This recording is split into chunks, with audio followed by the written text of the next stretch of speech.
남들 다 있는 내 집, 나도 마련하고 싶은데 집 살 때 어떤 위험성이 있는지 잘 모르시는 분들을 위해서 오늘은 특별히 부동산 거래하기 전 꼭 알아두면 좋을 주의사항을 준비했습니다.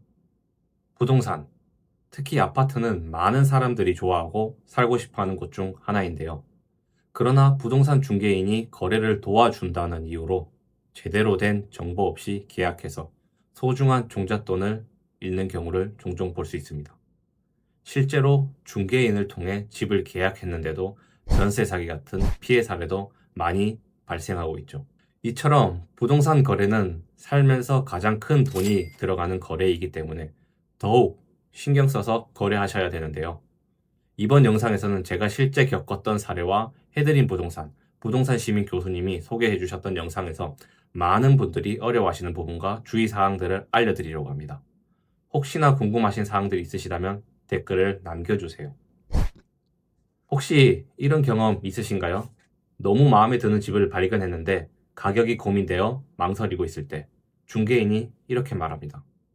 이 집 벌써 3명이나 보고 갔고 한 사람은 오늘까지 알려주기로 했어.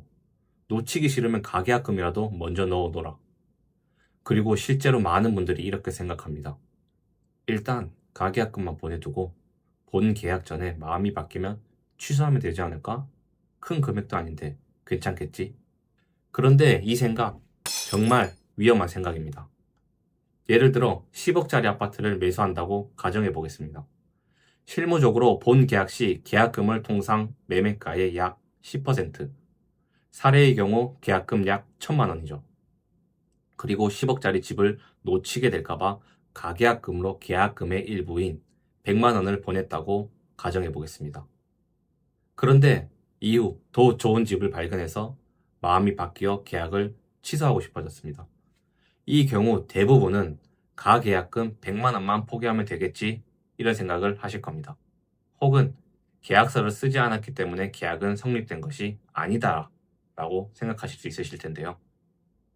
하지만 이 경우 가계약금 100만 원이 아니라 아직 주지 않은 계약금 1,000만 원을 손해보실 수도 있습니다. 왜냐하면 계약서가 없더라도 계약금의 일부가 오가고 매매 대상과 금액에 대해 실질적인 합의가 있었다면 법적으로 계약이 성립된 것으로 판단할 수도 있습니다. 그래서 아무런 문서나 문자 기록 없이 계약을 해지하려고 하면 매도인 측에서 이렇게 주장할 수도 있습니다. 이미 계약은 성립됐고 전체 계약금을 기준으로 위약금을 내셔야 한다고. 이런 주장이 가능한 이유는 바로 해제 특약금, 특약의 유무 때문인데요. 해제 특약금이 없다면 전체 계약금을 기준으로 손해를 볼 수 있고, 만약 해제 특약금이 있었다면 보낸 금액만 포기하고 계약 해지가 가능해집니다. 그래서 상승장이라 매도인이 집을 팔지 않을 가능성이 높다고 판단된다면 해제금 특약을 넣지 않는 전략을 고려해 볼 수도 있고, 반대로 하락장이라 더 좋은 조건의 집을 찾을 가능성이 있다면 해제금 특약을 통해 손실을 제한하는 선택도 가능합니다. 다만 실무에서는 매도인 우위 시장일수록 해제금 특약 자체를 받아주지 않는 경우가 많습니다. 그래서 이건 선택적 전략이지 필수적인 전략은 아닙니다. 그렇기 때문에 가계약이라고 해서 가볍게 생각하면 안 됩니다. 이 단계부터 본 계약처럼 등기부 등본을 직접 확인하고 중개인을 통해 가계약금 금액, 잔금일, 특약사항을 명확히 요청하고 매도인의 동의 여부를 문자나 통화 녹음 등으로 남겨두는 것이 가장 안전한 방법입니다. 여기까지 알아도 충분히 중요하지만 거래를 더 안전하게 하고 싶으신 분들이라면 반드시 알아야 할 한 가지가 더 있습니다. 가계약금이라는 표현은 사실 민법에는 존재하지 않는 용어입니다. 정확한 표현은 계약금의 일부입니다. 그런데 실무에서는 가계약, 특약으로 이런 문구가 자주 사용됩니다. 매도인은 가계약금의 2배를 반환하고 매수인은 가계약금을 포기하면 계약을 해지할 수 있다. 하지만 법적으로 더 정확한 표현은 다음과 같습니다. 계약금을 위약금으로 하여 매도인은 계약금의 배액을 상환하고 매수인은 계약금을 포기함으로써 계약을 해지할 수 있다. 여기서 핵심은 계약금을 위약금으로 하여 이 문구입니다. 이 차이는 실제 판례를 보면 더욱 명확해집니다. 대법원은 계약금이 위약금으로서 상대방에게 당연히 기속된다고 볼 수는 없다라고 판시한 바 있습니다. 즉, 가계약 단계에서 오간 계약금이 곧바로 민법상 계약금이나 위약금으로 확정된다고 단정할 수 없다는 취지입니다.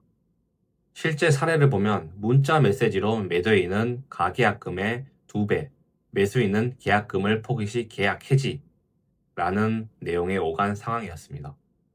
이후 매도인이 계약 해지 의사를 밝히며 가계약금 1,000만 원이 2배가 아닌 700만 원만 반환하여 계약을 취소했습니다.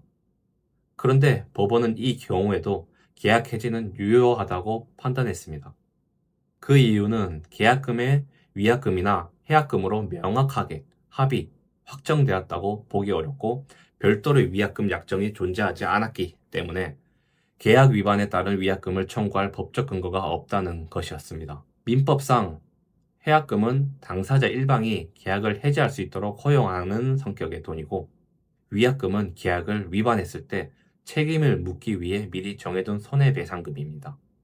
이처럼 해약금과 위약금은 법적으로 성격이 명확히 다른데, 해당 사건에서는 위약금에 대한 별도의 합의가 존재하지 않았기 때문에 계약 위반으로 볼 수 없다는 판결이 나오게 된 것이죠.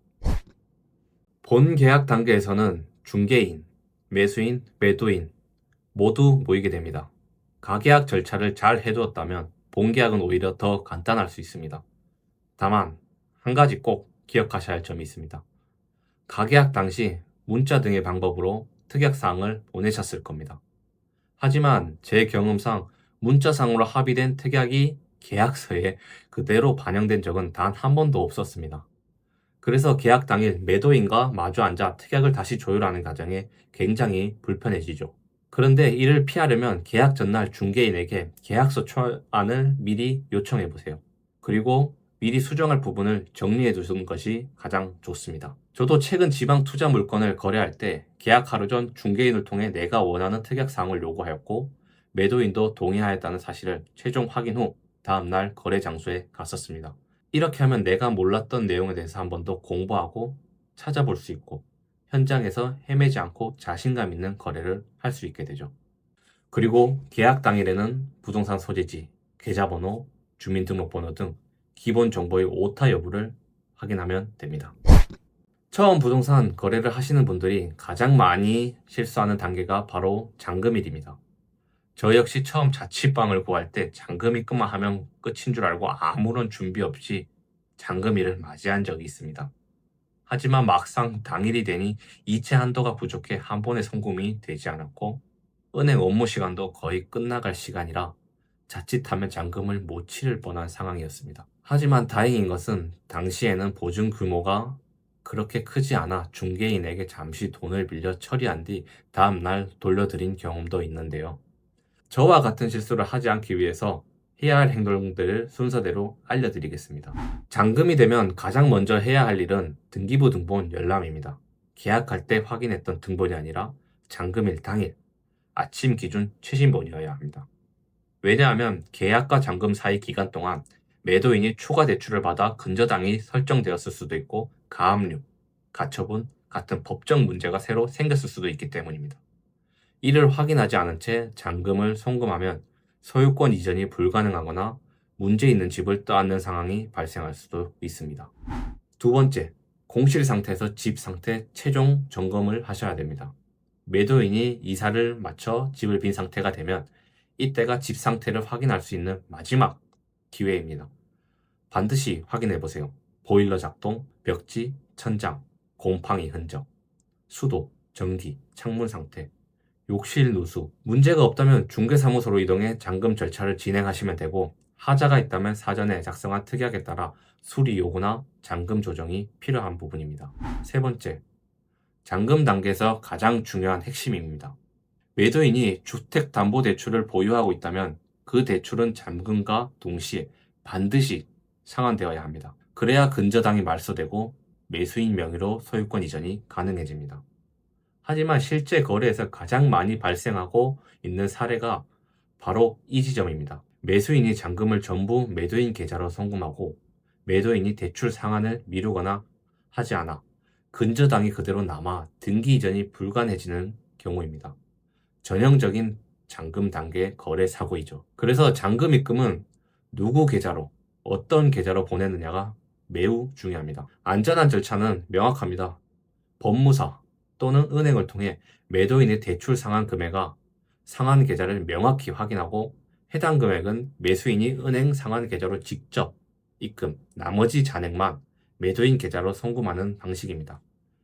이렇게 진행하면 대출 상환, 근저당 말소, 소유권 이전까지 자연스럽게 이루어질 수 있습니다. 그리고 이 모든 절차를 한 번에 묶어서 관리해주는 사람이 바로 법무사입니다. 잔금이 입금되는 순간 법무사는 즉시 등기 접수 절차를 들어가며 이때 반드시 세 가지가 동시에 처리되어야 합니다. 매도인의 기존 근저당 말소, 매수인 소유권 이전 등기 접수, 매수인의 신규 대출 실행 및 근저당 설정. 이 세 가지 중 하나라도 순서가 어긋나거나 누락되면 법적, 금전적 사고로 이어질 수도 있습니다. 그래서 잔금 단계에서는 신뢰할 수 있는 법무사 선임이 필수입니다. 마지막으로 법무사 보수에 대해 말씀드리면 법무통과 같은 앱을 통해 여러 곳에서 견적을 먼저 받아보시길 추천드립니다. 거기서 적정 보수료를 확인해 보시고 제 경우 매매 가격이 10억 원 이하이긴 하였으나 보수는 약 25만 원에서 30만 원 수준이었습니다. 다만 주택담보대출을 받을 경우 은행에서 지정해주는 법무사를 이용해야 할 수도 있는데요. 그렇다 하더라도 미리 법무통을 통해서 대략적인 시장 가격을 확인하시고 법무사를 선임하신다면 훨씬 더 불필요한 비용을 줄이는 데 큰 도움이 되실 것 같습니다. 부동산 계약이 처음이라 어렵게 느껴지고 모든 행동이 조심스러울 겁니다. 하지만 영상 속 나와 있는 절차의 흐름이 전부입니다. 모르시겠다면 계속 반복해서 보시고 그래도 모르시겠다면 댓글을 남겨주세요.